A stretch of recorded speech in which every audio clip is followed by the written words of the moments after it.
విమర్శిస్తూనే ప్రజలకిచ్చిన వాగ్దానాలను నెరవేర్చడానికి శక్తి వంచన లేకుండా కృషి చేస్తున్నాం. అభివృద్ధిలో తెలంగాణ రాష్ట్రాన్ని దేశంలోనే నెంబర్ 1 స్థానంలో నిలబెట్టాలన్నదే మా లక్ష్యం. అందుకోసమే అహర్నిశలు శ్రమిస్తున్నాం. ఈ 2 ఏళ్లలోనే రాష్ట్రానికి రికార్డు స్థాయిలో పెట్టుబడులు తీసుకురాగలిగాం. ధీరోదాత్తుడు ఎన్నడూ తనకు ఎదురైన అవరోధాలకు బెదరుడు. అవరోధాలనే అవకాశాలుగా మలుచుకొని ముందుకు సాగుతాడు. మేమెంచుకున్న లక్ష్యాల వైపు అడుగులేయటంలో ఎన్ని అడ్డంకులు ఎదురైనా లెక్క చేయక ముందుకు సాగుతున్నాం. ప్రజల నుండి పన్నుల రూపంలో వచ్చిన సొమ్మును తిరిగి వారి అభ్యున్నతి కోసమే వెచ్చిస్తున్నాం. ప్రతి పైసాకు మేము కాపలాదారులుగా ఉంటున్నాం. ఆదర్శవంతమైన పాలనలో రాష్ట్రాన్ని దేశానికే తలమానికంగా నిలబెడుతున్నాం. సుస్థిర రాజకీయ వ్యవస్థ, పటిష్టమైన ప్రణాళిక, దూరదృష్టి, ప్రజలకు మేలు చేయాలనే పట్టుదల మమ్మల్ని నడిపిస్తున్నాయి. ప్రపంచ పరిస్థితులు ఏ విధంగా ఉన్నా తెలంగాణ ప్రజానికం పట్ల, వారి అభ్యున్నత పట్ల అత్యున్నతమైన చిత్తశుద్ధితో ఈ బడ్జెట్ని రూపకల్పన చేశాం.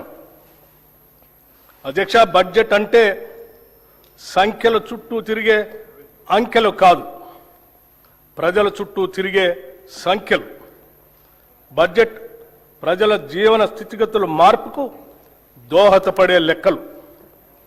తెలంగాణ ప్రజల ఆశలు, ఆశయాలను నిజం చేసే సంకల్ప పత్రమే ఈ బడ్జెట్. రాష్ట్ర సమగ్రాభివృద్ధికి అద్దం పట్టేలా దీన్ని రూపొందించాం. రాజ్యాంగ విలువలకు కట్టుబడి పారదర్శకతతో పాలన సాగిస్తున్నాం. గొప్పల కోసం మేము అబద్ధాలు చెప్పం. ఈ ప్రభుత్వం వాస్తవాల పునాదుల మీద పనిచేస్తుంది. మభ్యపెట్టే మాయమాటలు చెప్పం. ప్రశ్నించిన వారిని దూషించడం మా నైజం కాదు. బాధ్యతతో ఎవరు ప్రశ్నించినా బాధ్యతతోనే వారికి సమాధానం చెప్తాం. అది ప్రజల పట్ల, ప్రజాస్వామ్యం పట్ల మాకున్న చిత్తశుద్ధి. అనేక సవాళ్లు మరియు ఆర్థిక ఒత్తిళ్లను ఎదుర్కొన్నప్పటికీ తెలంగాణ రాష్ట్రం బూడిదలోంచి ఫినిక్స్ పక్షి మళ్లీ లేచినట్లు అభివృద్ధి దిశగా వడివడిగా ముందుకు సాగుతుంది. ప్రజల సంకల్పం, ప్రభుత్వ దృఢ నిశ్చయంతో రాష్ట్ర ఆర్థిక వ్యవస్థకు పకడ్బందీగా పునాదులు వేస్తున్నాం. ఈ బడ్జెట్లో రైతు సంక్షేమం, మహిళల సాధికారిత, యువతకు ఉపాధి అవకాశాలు, నైపుణ్యాలతో కూడిన నాణ్యమైన విద్య, ఆరోగ్యం, విద్యార్థులకు పౌష్టికాహారం, మౌలిక వసతుల అభివృద్ధికి ప్రాధాన్యత ఇస్తూ తెలంగాణను సుస్థిరమైన అభివృద్ధి వైపుకు నడిపించేదిగా రూపొందించామని సగర్వంగా తెలియజేస్తున్నాం. తెలంగాణ అస్తిత్వానికి మరియు సంస్కృతికి, సాంప్రదాయాలకి, పండుగలకి మా ప్రభుత్వం పెద్దపీట వేసింది. తెలంగాణ రాష్ట్ర అవతరణ దినోత్సవ రోజున కవులు, కళాకారులు, ప్రముఖులను మా ప్రభుత్వం సత్కరించింది. అందశ్రీ రచించిన జయ జయ హే తెలంగాణ గీతాన్ని రాష్ట్ర గీతంగా ప్రకటించాం. తెలంగాణ తల్లి విగ్రహాన్ని రైతు, శ్రామిక, మహిళా రూపురేఖలతో స్థానిక సంప్రదాయాలు ఉట్టిపడేలా రూపొందించాం. తెలంగాణలో అతిపెద్ద గిరిజన జాతర అయిన మేడారం సమ్మక్క సారలమ్మ జాతరను అత్యంత వైభవంగా నిర్వహించాం. వనదేవతల గద్దెల ప్రాంగణాన్ని చారిత్రక కట్టడాల మాదిరిగా రాతితో నిర్మించాం. కోయ వంశీయుల చరిత్రను ఈ ప్రాంగణం గోడలపై చిహ్నాలుగా, బొమ్మలుగా ఆదివాసీ పద్ధతిలో చెక్కించాం. తెలుగు చలనచిత్రాలకు తెలంగాణ గదర్ ఫిలిం అవార్డ్స్ పేరుతో అవార్డులు అందజేస్తున్నాం. ఆక్స్ఫర్డ్, స్టాన్ఫోర్డ్ యూనివర్సిటీల తరహాలో మన యూనివర్సిటీల్లో కూడా విద్యా ప్రమాణాలు పెంచాలని ప్రభుత్వం సంకల్పించింది. ఉస్మానియా విశ్వవిద్యాలయం, జవహర్లాల్ నెహ్రూ సాంకేతిక విశ్వవిద్యాలయం, వీరనారి చాకలి ఐలమ్మ మహిళా విశ్వవిద్యాలయాలను అంతర్జాతీయ స్థాయి విద్యా సంస్థలుగా తీర్చిదిద్దేందుకు చర్యలు తీసుకుంటున్నాం. విద్యా, ఉద్యోగ అవకాశాలు మెరుగుపరచడం, పెట్టుబడులను ఆకర్షించడంపై మా ప్రభుత్వం ప్రత్యేక శ్రద్ధ కనపరిచింది. గౌరవ రాష్ట్ర ముఖ్యమంత్రి శ్రీ రేవంత్ రెడ్డి గారు మరియు గౌరవ మంత్రి శ్రీ దుద్దిళ్ల శ్రీధర్ బాబు గారు స్వయంగా జపాన్, సింగపూర్, దావోస్ పర్యటనకు వెళ్లి పారిశ్రామికవేత్తలతో సమావేశమై మెప్పించి ఒప్పించడం వల్ల గత 2 ఏళ్లలో లక్షల కోట్ల రూపాయలు పెట్టుబడుల్ని ఆకర్షించాం. రాష్ట్ర ఆర్థిక స్థితి 2025-26 ఆర్థిక సంవత్సరంలో తెలంగాణ స్థూల రాష్ట్ర దేశీయోత్పత్తి ప్రస్తుత ధరల ప్రకారం 17,82,198 కోట్ల రూపాయలు. గత సంవత్సరంతో పోలిస్తే వృద్ధి రేటు 10.7% నమోదు అయింది. ఇదే సమయంలో దేశ జీడిపి 3,57,13,886 కోట్ల రూపాయలు కాగా వృద్ధి రేటు 8% ఉంది. తెలంగాణ వృద్ధి రేటు దేశ సగటు వృద్ధి రేటు కంటే 2.7% ఎక్కువగా ఉంది. అదేవిధంగా దేశ జీడిపిలో రాష్ట్ర జిఎస్డిపి 5% వాటా కలిగి దేశానికి ఒక బలమైన గ్రోత్ ఇంజన్గా తెలంగాణ నిలుస్తుంది. భారతదేశ వృద్ధి రేటు తగ్గుతూ మందగమనంలో ఉన్నప్పటికీ మన రాష్ట్ర వృద్ధి రేటులో మెరుగైన పెరుగుదల కనపడుతుంది. ప్రస్తుత ధరల ప్రకారం 2024-25 ఆర్థిక సంవత్సరంలో 9.8% ఉన్న దేశ జీడిపి వృద్ధి రేటు 2025-26 నాటికి 8% పడిపోయింది. కానీ సరిగ్గా ఇదే సమయంలో తెలంగాణ రాష్ట్ర స్థూల రాష్ట్ర దేశీయోత్పత్తి వృద్ధి రేటు 2024-25లో 10.6% నుంచి 2025-26 నాటికి 10.7% పెరిగింది. దీని ద్వారా మన ప్రభుత్వం ఆచరిస్తున్న విధానాలు సరైన దిశలో ఉన్నాయని, అవి అభివృద్ధికి తోడ్పడుతున్నాయని అనటానికి నిదర్శనం. తలసరి ఆదాయం, రాష్ట్ర తలసరి ఆదాయం గణనీయంగా పెరిగింది. 2025-26 ఆర్థిక సంవత్సరంలో ప్రస్తుత ధరల ప్రకారం రాష్ట్ర తలసరి ఆదాయం 4,18,931 రూపాయలు కాగా వృద్ధి రేటు 10.2%. దేశ తలసరి ఆదాయం 2,19,575 రూపాయలు కాగా వృద్ధి రేటు కేవలం 6.9%. దేశ తలసరి ఆదాయంతో పోలిస్తే తెలంగాణ తలసరి ఆదాయం 1,99,356 రూపాయలు ఎక్కువ, అంటే 1.9 రెట్లు ఎక్కువగా ఉంది. డాక్టర్ ఏపీజే అబ్దుల్ కలాం గారు అన్నట్టు dream dream dream dreams transform into thoughts and thoughts result in action.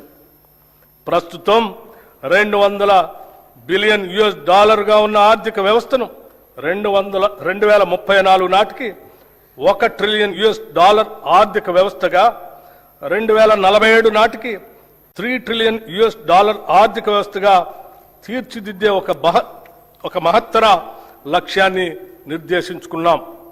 ఈ లక్ష్యాన్ని సాధించడం కోసం విభాగాల వారీగా ప్రత్యేక ప్రణాళికలను రూపొందిస్తున్నాం.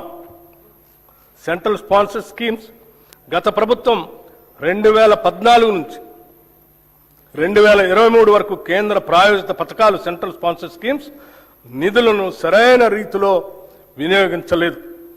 కేంద్రం నుంచి మంజూరైన నిధులను కూడా ఆయా పథకాల అమలుకు ఖర్చు చేయకుండా ఇతర అవసరాలకు నిధులు దారి మళ్లించడం వల్ల కేంద్రం నుంచి రావాల్సిన తదుపరి వాయిదాలు నిలిచిపోయి తెలంగాణకు తీరని నష్టం జరిగింది. మా ప్రభుత్వం అధికారంలోకి రాగానే ఈ పరిస్థితి వెంటనే గుర్తించి 2014-15 నుండి 2023-24 ఆర్థిక సంవత్సరం వరకు కేంద్ర ప్రాయోజిత పథకాల కింద బకాయి పడ్డ నిధులన్నింటినీ సంబంధిత శాఖలకు సుమారు 3,000 కోట్ల రూపాయలను ఈ ఆర్థిక సంవత్సరంలో విడుదల చేయటం జరిగింది.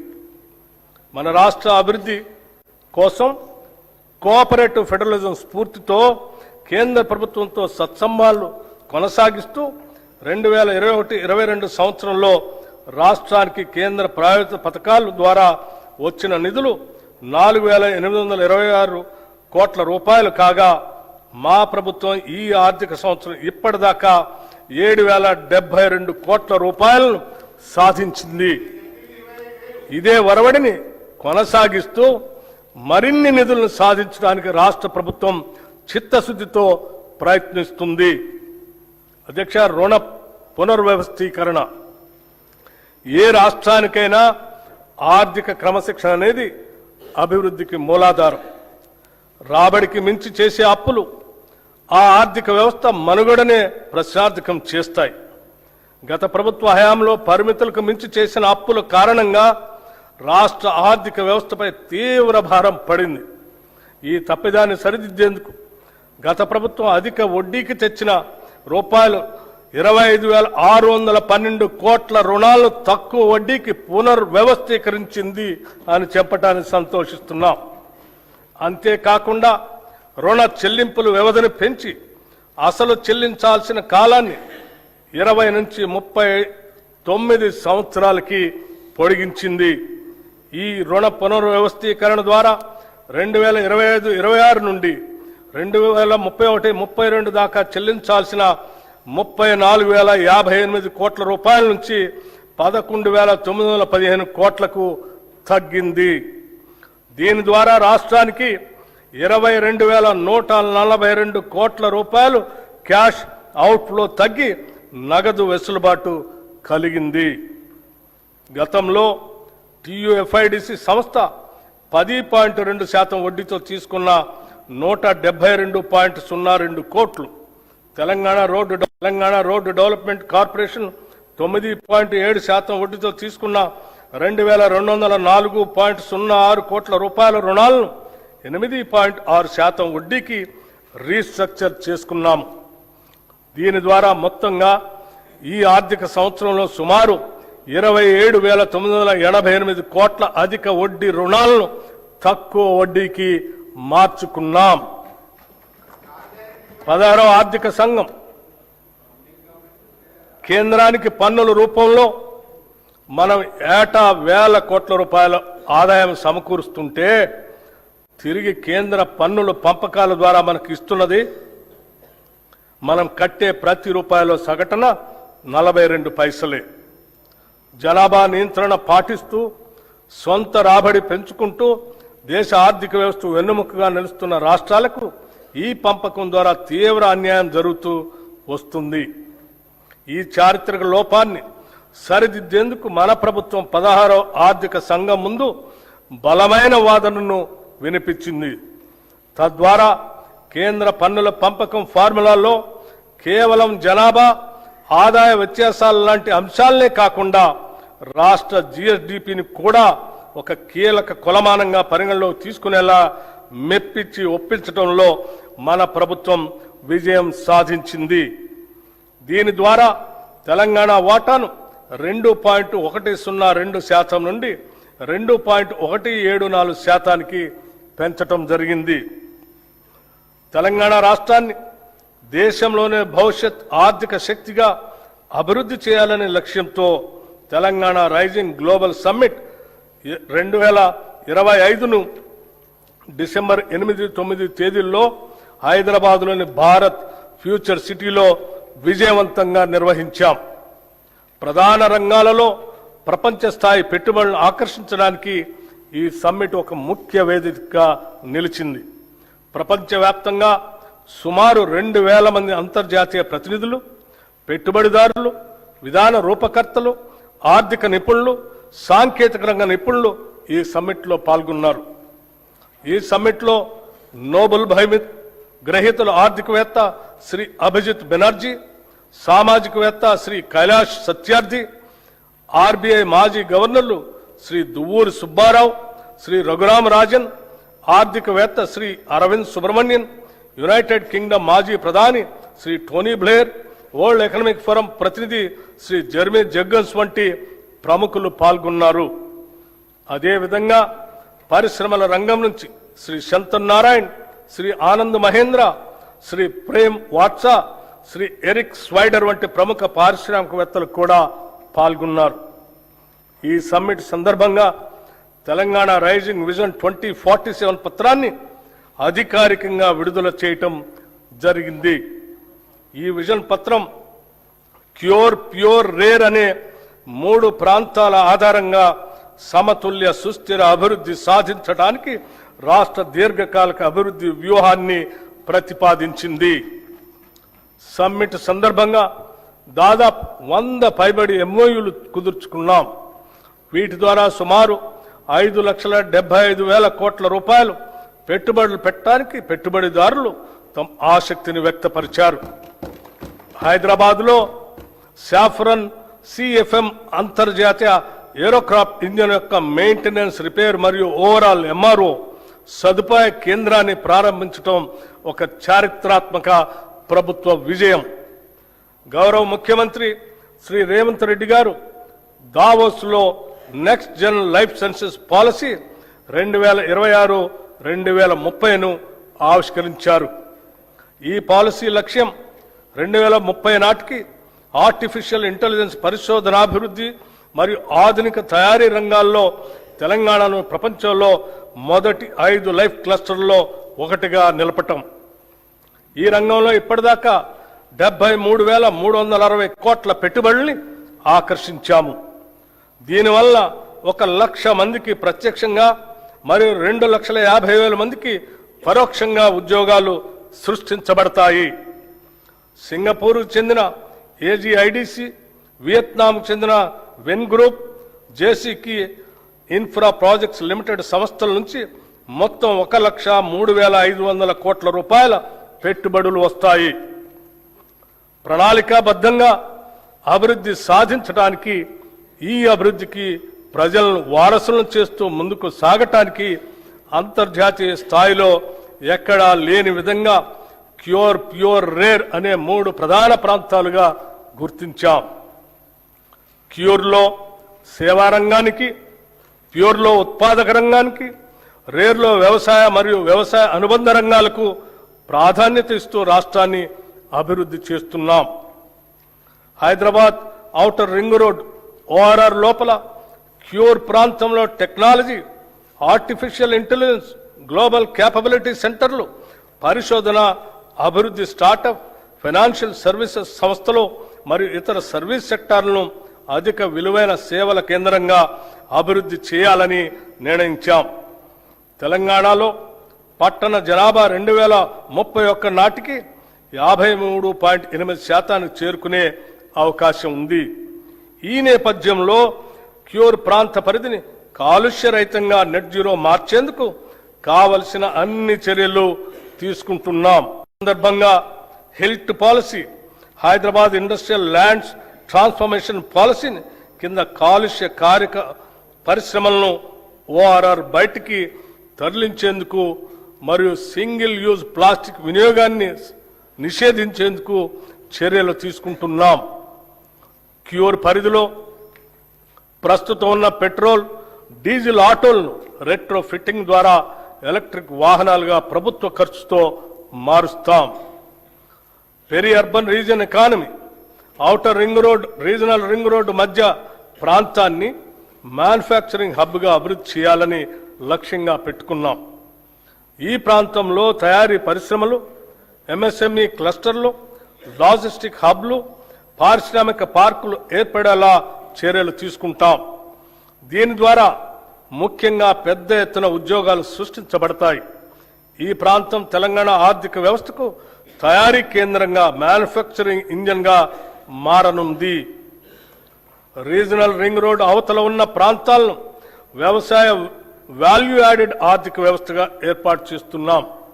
ఇందులో ఆహార ప్రాసెసింగ్ పరిశ్రమలు, విలువ ఆధారిత వ్యవసాయం, పర్యావరణ పర్యాటక రంగంపై ప్రత్యేక దృష్టి సారిస్తున్నాం.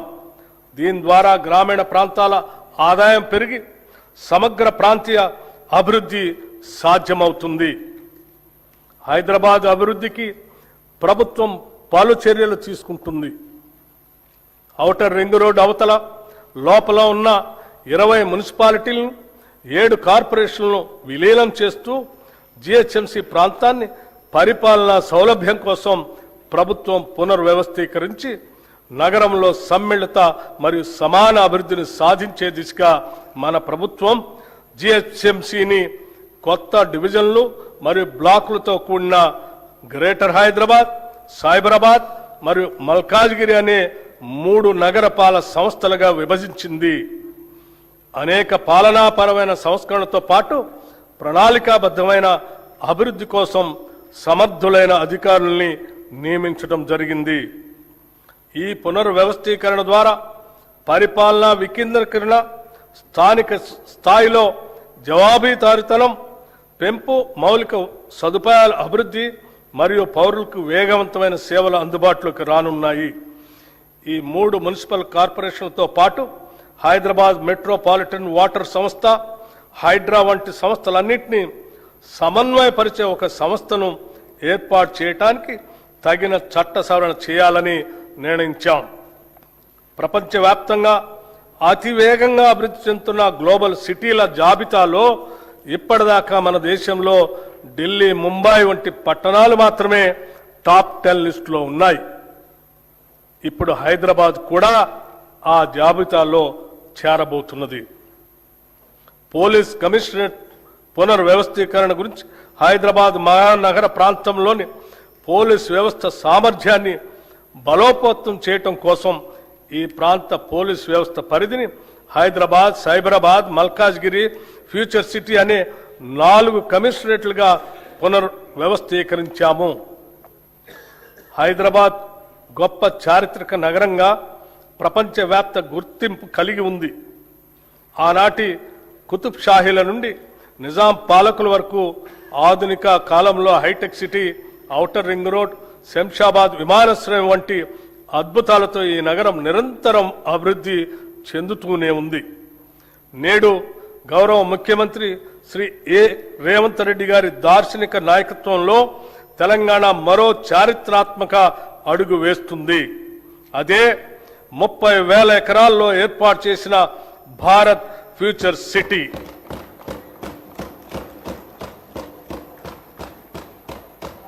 రేడియల్ రోడ్ల నిర్మాణం, ఫ్యూచర్ సిటీని నేరుగా ఆంధ్రప్రదేశ్లోని మచిలీపట్నం పోర్టుకి అనుసంధానించే గ్రీన్ ఫీల్డ్ జాతీయ రహదారి, భూగర్భ విద్యుత్ వ్యవస్థ, పర్యావరణ అనుకూల స్మార్ట్ గ్రిడ్లతో ఈ నగరం సుస్థిర అభివృద్ధికి నిదర్శనంగా నిలుస్తుంది. అంతర్జాతీయ ప్రమాణాలకు అనుగుణంగా నైపుణ్యం కలిగిన శ్రామిక శక్తిని తయారు చేయడం కోసం ఇక్కడ స్కిల్ యూనివర్సిటీని ఏర్పాటు చేశాం. ఈ ఫ్యూచర్ సిటీ నిర్మాణం పూర్తి చేసుకుంటే ఈ నగరం అంతర్జాతీయ నగరాల సరసన నిలిచి అంతర్జాతీయ పర్యాటక కేంద్రంగా మారుతుంది. తెలంగాణ ఉద్యమ ఆకాంక్షలలో అత్యంత కీలకమైన ఉద్యోగ నియామకాల భర్తీకి ప్రజాప్రభుత్వం అత్యంత ప్రాధాన్యతనిచ్చింది. గత ప్రభుత్వం నిరుద్యోగుల జీవితాలతో చెలగాటం ఆడింది. టీజీపీఎస్సీ ద్వారా నిర్వహించే అత్యున్నతమైన గ్రూప్ 1, గ్రూప్ 2 పరీక్షలను సమర్థవంతంగా నిర్వహించలేక పరీక్షా పత్రాలు లీక్ కావడంతో రాజ్యాంగబద్ధ సంస్థ అయిన టీజీపీఎస్సీ నవ్వుల పాలైంది. గత ప్రభుత్వ నిర్లక్ష్యానికి ఎందరో నిరుద్యోగులు ప్రాణాలు కోల్పోయారు. ఈ ప్రభుత్వం అధికారంలోకి రాగానే యూపీఎస్సీ స్థాయిలో టీజీపీఎస్సీని పునర్వ్యవస్థీకరించి నిరుద్యోగుల ఆకాంక్షలను గుర్తించి ఇప్పటి వరకు 67,763 మంది నిరుద్యోగులకు నియామక పత్రాల్ని అందించడం జరిగింది. తెలంగాణ రాష్ట్రంలోని బడుగు బలహీన వర్గాలకు అండగా నిలిచేందుకు వీలుగా రాష్ట్రంలో సివిల్ సాధించే లక్ష్యంతో పోటీ పరీక్షలకు సన్నద్ధం అవుతున్న విద్యార్థులకు అండగా నిలిచేందుకు రాజీవ్ సివిల్స్ అభయహస్తం పథకాన్ని ప్రభుత్వం అమలు చేస్తుంది. ఈ పథకం ద్వారా ఈ సంవత్సరం ప్రభుత్వ రంగ సంస్థ అయిన సింగరేణి సంస్థ సిఎస్ఆర్ నిధుల ద్వారా సివిల్స్ మెయిన్ పరీక్షలకు హాజరైన 202 మంది అభ్యర్థులకు ₹1,00,000 చొప్పున ఆర్థిక సహాయం అందించింది. ఈ సహాయం అందుకున్న అభ్యర్థుల్లో 51 మంది ఇంటర్వ్యూలకు సెలెక్ట్ అయ్యారు. వారికి అదనంగా ₹1,00,000 ఆర్థిక సహాయాన్ని అందించాం. వారిలో 20 మంది యూపీఎస్సీ సివిల్ సర్వీసెస్ ఫలితాల్లో మంచి ర్యాంకులు సాధించి తెలంగాణ రాష్ట్ర యువత తమ సత్తాను చాటి చెప్పారు. తెలంగాణ రాష్ట్రంలో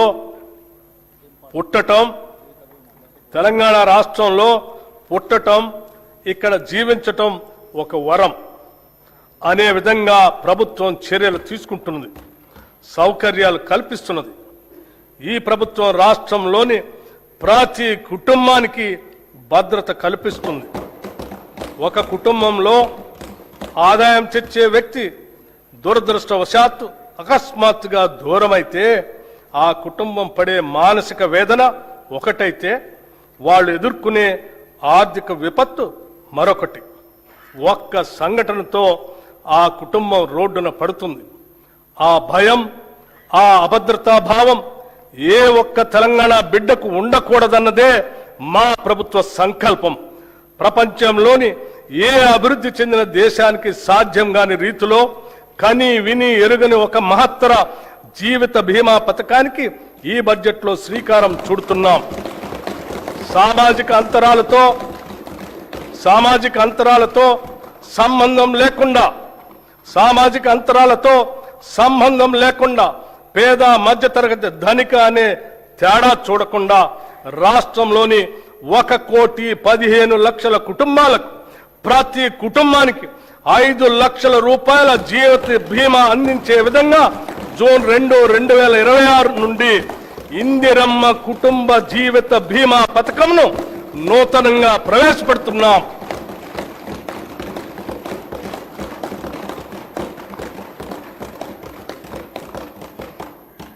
ప్రజల సమస్యలను త్వరితగతిన పరిష్కరించేందుకు, పరిపాలనలో పారదర్శకత, బాధ్యతను పెంపొందించేందుకు ఏర్పాటు చేసిన ప్రజావాణి కార్యక్రమం విజయవంతంగా కొనసాగుతుంది.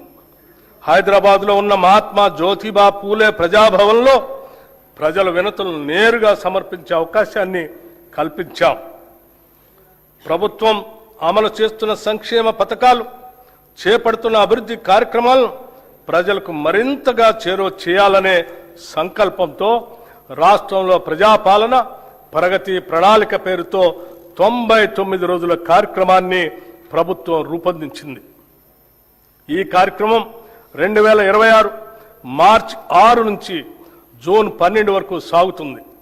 గ్రామ, మండల, నియోజకవర్గ, జిల్లా మరియు రాష్ట్ర స్థాయిల వరకు పరిశుభ్రత, ఫైళ్ల క్లియరెన్స్, ఆరోగ్యం, రోడ్డు సేఫ్టీ, సంక్షేమం, పిల్లల భద్రత, డ్రగ్స్ కు నో, రైతు సంక్షేమం, వ్యవసాయం, విద్య, యువత, క్రీడలు, మహిళలు, పర్యావరణం వంటి 10 అంశాలతో కూడిన ఈ కార్యక్రమాన్ని ప్రజాప్రతినిధులు, జిల్లా అధికారులు, స్వయం సహాయక సంఘాల మహిళలు మరియు పౌర సమాజ సంస్థల భాగస్వామ్యంతో అమలు చేస్తున్నాం.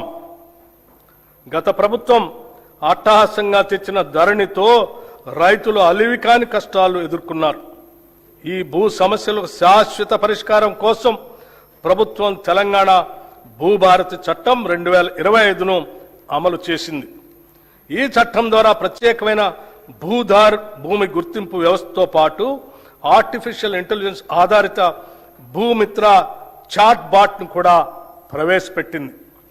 గ్రామ స్థాయిలో భూ పరిపాలన బలోపేతం చేయడానికి 5,010 గ్రామ పాలనా అధికారులతో సహా 8,900 మంది సిబ్బందిని నియమించాం. అదనంగా 5,520 లైసెన్స్డ్ సర్వేయర్లు తమ సేవలను అందిస్తున్నారు. ఈ సంవత్సరం 3,76,000 కొత్త పట్టాదారు పాస్బుక్స్ జారీ చేయబడ్డాయి. భూభారతి చట్టం అమలులో భాగంగా రిజిస్ట్రేషన్, రెవెన్యూ, సర్వే సేవలను ఒకే వేదికపై తీసుకుని వచ్చాము. దీంతో రైతుల సమస్యలకు త్వరిత పరిష్కారం అందించే అవకాశం కలిగింది. పార్లమెంట్, అసెంబ్లీ, నియోజకవర్గాల పునర్విభజన, పంచాయతీలు, పట్టణ స్థానిక సంస్థల ఏర్పాట్లు, రిజర్వేషన్ల అమలు వంటి ప్రజాస్వామ్య ప్రక్రియలకు మూలాధారమైన జనగణనను డిజిటల్ విధానంలో నిర్వహించేందుకు ఏర్పాట్లు ముమ్మరంగా సాగుతున్నాయి. తెలంగాణ రాష్ట్రం ఏర్పడిన తర్వాత జరుగుతున్న మొట్టమొదటి జనగణన ఇది. దీనిలో స్వీయ నమోదు, సెల్ఫ్ ఎన్యూమరేషన్ విధానం, కులగణన అంశం ఉన్నాయి. మొదటి దశ జనగణన 2026 మే 11 నుండి జూన్ 9 వరకు నిర్వహించబడుతుంది. సెల్ఫ్ ఎన్యూమరేషన్ ప్రక్రియ 2026 ఏప్రిల్ 26 నుండి మే 10 వరకు కొనసాగుతుంది. రెండవ దశ దేశవ్యాప్తంగా 2027 ఫిబ్రవరి 9 నుండి ఫిబ్రవరి 28 వరకు నిర్వహిస్తారు. తదుపరి మార్చి 1, 2027 తేదీని రిఫరెన్స్ డేట్గా తీసుకుంటారు. ప్రజల ఆకాంక్షలను దృష్టిలో ఉంచుకొని ఈ ప్రజాప్రభుత్వం అభయహస్తం పేరుతో ప్రజాహిత పథకాలను అమలు పరుస్తుంది. కనీస సదుపాయాలు కూడా లేని వారికి ఉపయోగపడే విధంగా మహాలక్ష్మి, గృహజ్యోతి, ఇందిరమ్మ ఇళ్ళు, మహిళా శక్తి మిషన్ వంటి పథకాలు పేదల జీవితాల్లో వెలుగులు నింపుతున్నాయి. మహాలక్ష్మి పథకం మేము అధికారంలోకి వచ్చిన వెంటనే అమలు పరిచిన మొదటి వాగ్దానం. ఉచిత బస్సు ప్రయాణం. ఈ పథకం ద్వారా ప్రతిరోజు రాష్ట్రంలోని 34,37,000 మంది ఆడబిడ్డలు ఉచితంగా ఆర్టీసీ బస్సులో ప్రయాణిస్తున్నారు. ఇప్పటి వరకు ఈ పథకం ద్వారా రాష్ట్రంలోని మహిళలు 269,68,00,000 ఉచిత ప్రయాణాలు చేసి దాదాపు 9,222 కోట్ల రూపాయల్ని ఆదా చేసుకున్నారు. 500కే గ్యాస్ సిలిండర్. వంట గ్యాస్ సిలిండర్ భారం నుంచి మహిళలను ఉపశమనం కల్పించేందుకు 500 రూపాయలకే గ్యాస్ సిలిండర్ను అందించే పథకాన్ని ప్రభుత్వం ప్రారంభించింది. ఈ పథకం కింద రాష్ట్రంలో 42,90,000 కుటుంబాలకి లబ్ధి చేకూరింది. ఈ పథకం ద్వారా సుమారు 752 కోట్ల రూపాయలు మహిళలకు ఆదా అయింది. గృహజ్యోతి పథకం ద్వారా సుమారు 53,09,000 పేద మధ్యతరగతి కుటుంబాలకి 200 యూనిట్ల వరకు ఉచిత కరెంటు అందిస్తున్నాం. ఈ పథకం కింద ఇప్పటి వరకు 10,97,00,000 సున్నా బిల్లులు జారీ చేయబడ్డాయి. ఈ సబ్సిడీ కింద 3,900,54,00,000 రూపాయలు విద్యుత్ సంస్థలకు ప్రభుత్వం చెల్లించింది. చేయూత పథకానికి అర్హులైన వారికి 2 లక్షల నూతన పెన్షన్లు ఇవ్వటానికి మంజూరు చేస్తున్నాము. చేయూత పథకానికి అర్హులైన వారికి 2 లక్షల నూతన పెన్షన్లు మంజూరు చేస్తున్నాము.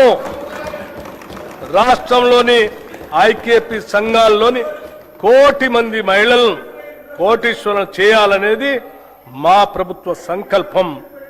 అందుకోసం 5 సంవత్సరాల్లో 1,00,000 కోట్ల రూపాయల మేరకు బ్యాంకు ద్వారా రుణాలను ఇప్పించే ప్రయత్నం చేస్తున్నాం. దీనిలో భాగంగా ఇప్పటికే 57,938 కోట్ల రూపాయల రుణం ఇప్పించడం జరిగింది. వడ్డీ లేని రుణాల పథకం కింద 2023 డిసెంబర్ నుండి ఈనాటి వరకు పట్టణ గ్రామీణ సెల్ఫ్ హెల్ప్ గ్రూప్స్ కి 1,329 కోట్ల వడ్డీ రాయితీని విడుదల చేయటం జరిగింది. రాష్ట్రంలో 67 లక్షల మహిళలతో ఐకేపీ బలమైన స్వయం సహాయక సంఘాల నెట్వర్క్ గా ఏర్పడింది. మహిళా సంఘాలతో శిల్పారామంలో 106 స్టాళ్లతో ఇందిరా మహిళా శక్తి బజార్ ఏర్పాటు చేశాం.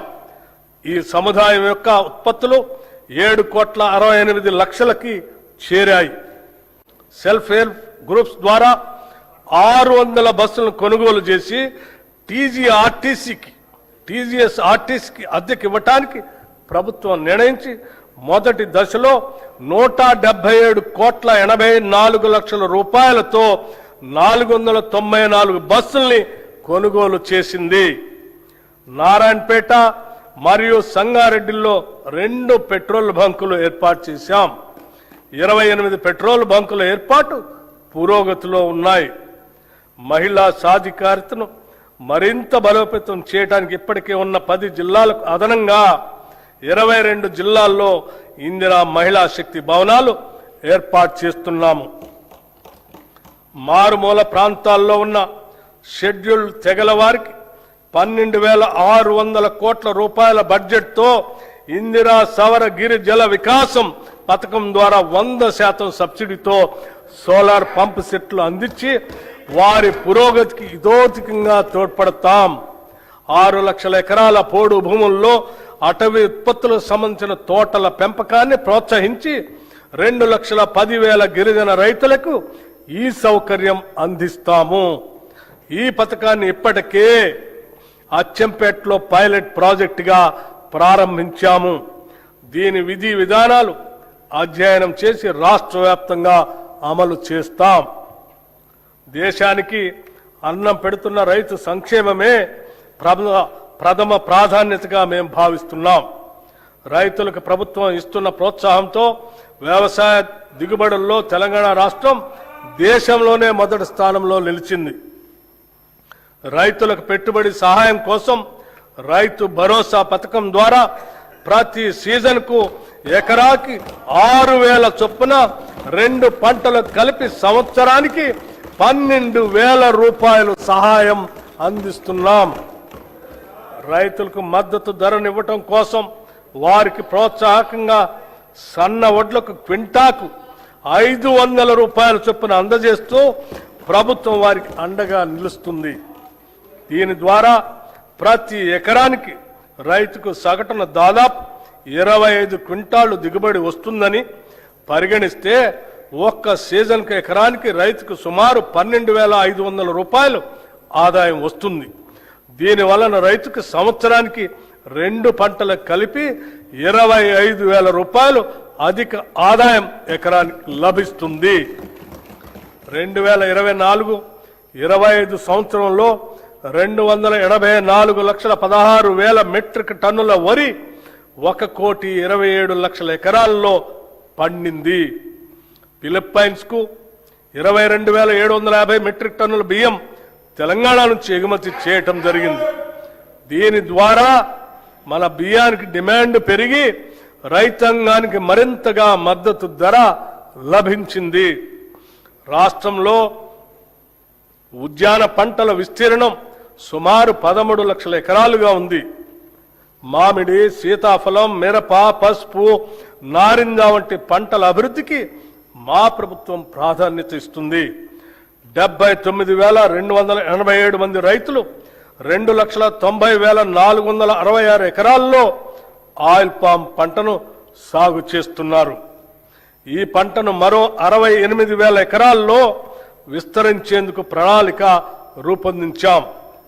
మైక్రో ఇరిగేషన్ పద్ధతులను 2,34,000 ఎకరాల్లో అమలు చేయాలని నిర్ణయించాం. ఈ బడ్జెట్లో వ్యవసాయం రైతు సంక్షేమానికి 23,179 కోట్ల రూపాయలు ప్రతిపాదిస్తున్నాం. రాష్ట్రంలోని 3,38,00,000 లబ్ధిదారులకి పబ్లిక్ డిస్ట్రిబ్యూషన్ సిస్టమ్ కింద అన్ని రేషన్ షాపుల ద్వారా 6 కిలోల సన్న బియ్యం అందించబడుతుంది. దీని ద్వారా ఆహార భద్రత కల్పించడంతో పాటు ప్రజలకు నాణ్యమైన పౌష్టికాహారాన్ని ప్రభుత్వం అందించగలుగుతుంది. గత ప్రభుత్వం 10 ఏళ్లు రేషన్ కార్డులు ఇవ్వకపోవడంతో ఎందరో